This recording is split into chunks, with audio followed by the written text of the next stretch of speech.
Triple Day here, and this is my WWE Extreme Rules Results slash thoughts video. Right, so let's kick to it, right? First match was the pre-show, The Miz versus Cody Rhodes. I didn't actually get to watch this, because I missed it. I missed the pre-show. I missed the one at last pay-per-view, which is WrestleMania. I missed it, but it did show like bits of it, like what happened. So anyway, Miz versus Cody Rhodes, and all that. To be honest with you, I thought the Miz would have won it, but guess what? He didn't disappoint me. He did win the pre-show again. He won it twice, so that's twice he's won it at WrestleMania and at Extreme Rules.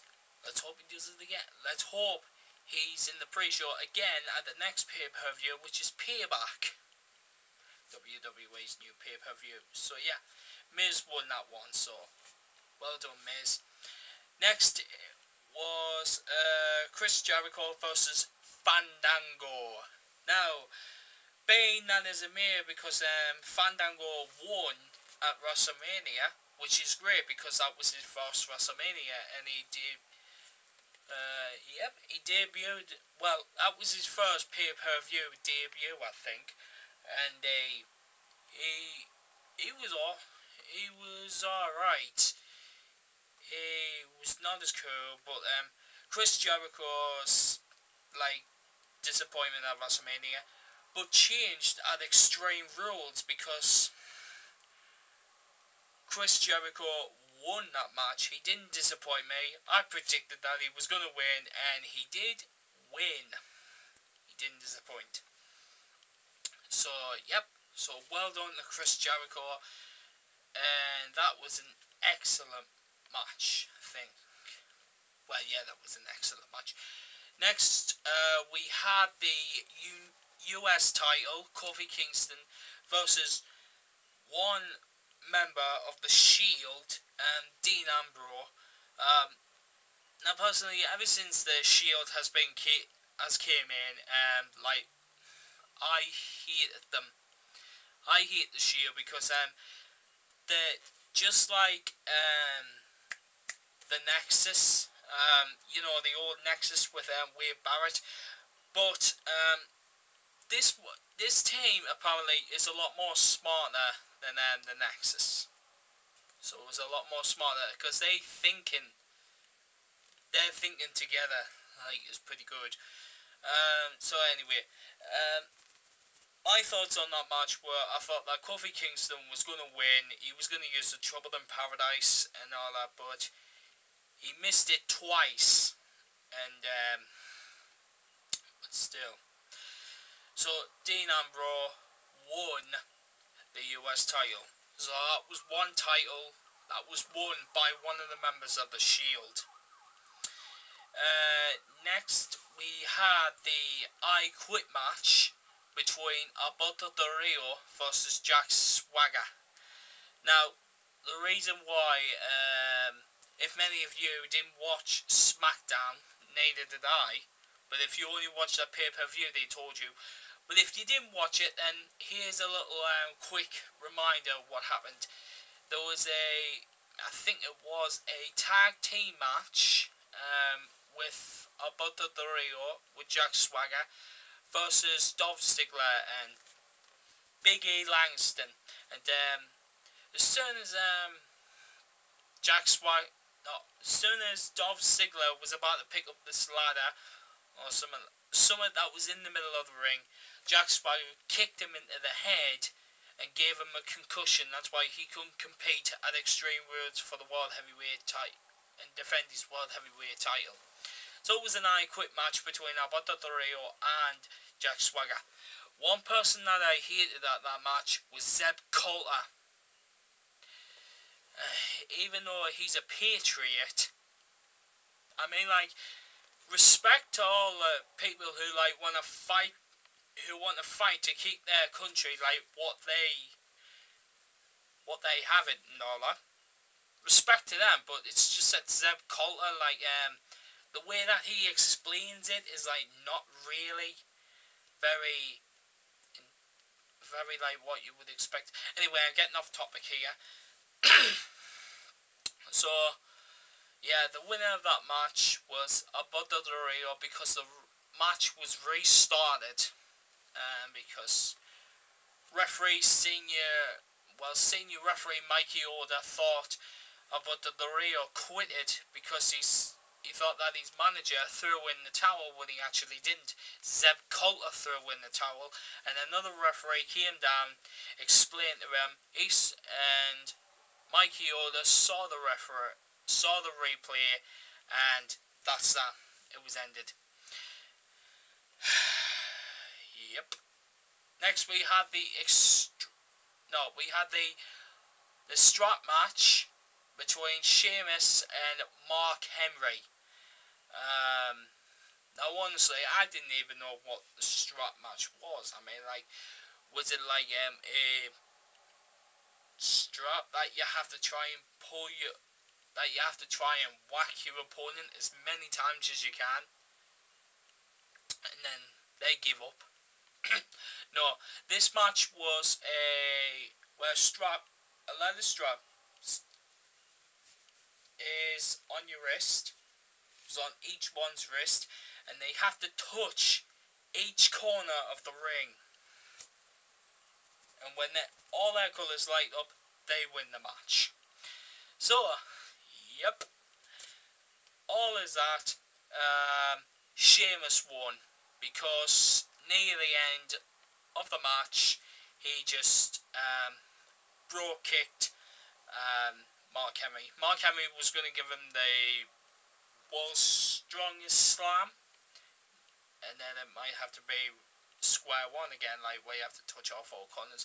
But no, Sheamus won, kick and all that. That was great. Next we had I think it was the Extreme Rules match that was next between between Randy Orton and Big Show. This match, not so good. Only 2 kendo sticks were brought out and then tried to use the chair, but didn't exactly was like whatever was that. My thoughts on this match were absolutely, like, I thought it was going to be great, but no, turned out to be terrible. But the winner was Randy Orton. Next we had the Tag Team Champions, Team Hell No versus the other 2 members of S.H.I.E.L.D., Rollins and Reigns. Now my thoughts on this match, that I thought Team Hell No was going to win, and it was going to be awesome because we were going to say the funniest the funniest and the longest tag team in history to ever have held the titles for over 200 days. So that was awesome that they reached that milestone, and that was awesome. But no, their title reign came to an end. Rollins and Reigns won the Tag Team Champions. So all members of the Shield now have gold on them. So Rollins and Reigns, Tag Team Champions. Dean Ambrose, US title. That's good for the Shield. Now that's so. Well done to Rollins and Reigns. Next we had the Last Man Standing match. I was looking forward to this match. This match actually did live up to the pay-per-view's name, Extreme. And by God, they went extreme as mad. I mean, tables, chairs, ladders,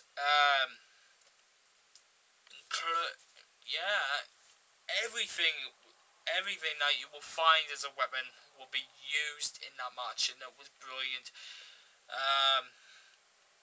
my thoughts on it, really awesome. I thought, wow, this is just going to live up to its perspective. And I thought John Cena was going to win, but unfortunately, John Cena was about to do the attitude adjustment off the stage, but until Ryback picked him up and threw him and himself through the I don't know what you want to call it, like the entrance thing near the stage where the lights are and everything, threw them right through there. Sparks appeared. And I was like, they are done. They are done. They are both done. So that match ended in a no contest winner. So nobody won that match. So it results in a draw. So in a draw, the title still remains on John Cena. So John Cena still has the WWE title. So, but hey, that one was that. And last we had the steel cage match: Brock Lesnar versus Triple H. Now, after Triple H's victory at WrestleMania 29, which I was totally shocked of, because I thought Brock Lesnar was going to win, but yet in my WrestleMania 29 predictions video, I predicted that Triple H was going to win, and I was right about that one. And this time I predicted that Triple H was going to win at Extreme Rules, but I predicted wrong. It was a brutal match. Brock Lesnar done the high knee move, like when Triple H was over the ropes and against the steel cage. He done the high knee, but Triple H moved, and being stupid like as Brock Lesnar is, wearing no knee guards, hit his knee and complained like he was really hurt, and he was complaining to Paul Heyman that his knee hurts and everything, and I was like, right, now would be the best time for Triple H to use the figure 4-way leg lock. He did, but still Brock Lesnar didn't give up. I was like, oh god, Brock Lesnar's one tough son of a bitch. Triple H even done the sharpshooter on him. Still didn't give up.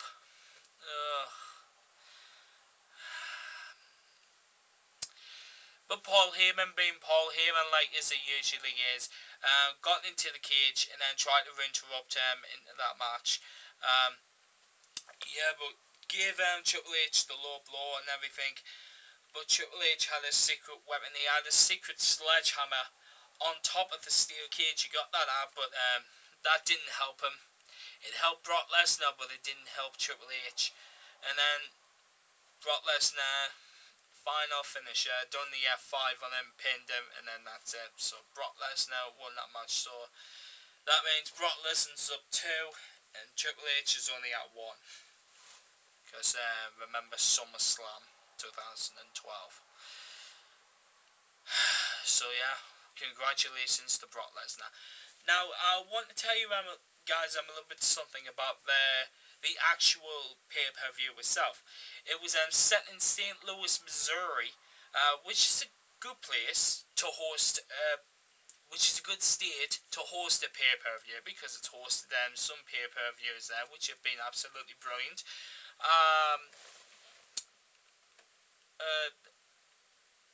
The actual pay-per-view itself was indoors, and that was good. But I don't have a problem with them. I have a problem with the thing where they let off all the fireworks. WWE just keeps overdoing them every time. The only one that they haven't overdid the pay-per-view was the WrestleMania one. The WrestleManias, they don't overdo them because it's been outdoors and it's been brilliant. The outdoor ones are really cool as well.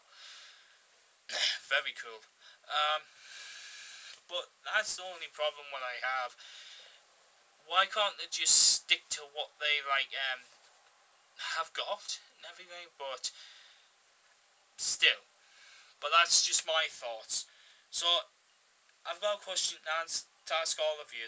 What has been your thoughts on Extreme Rules, and what has been your best match at Extreme Rules? Mine was the last man standing match for the WWE champion, and that was just a phenomenal match. Just kept on going like mad. So, yep. So don't forget to rate, comment, and subscribe. And finally, peace! Peace!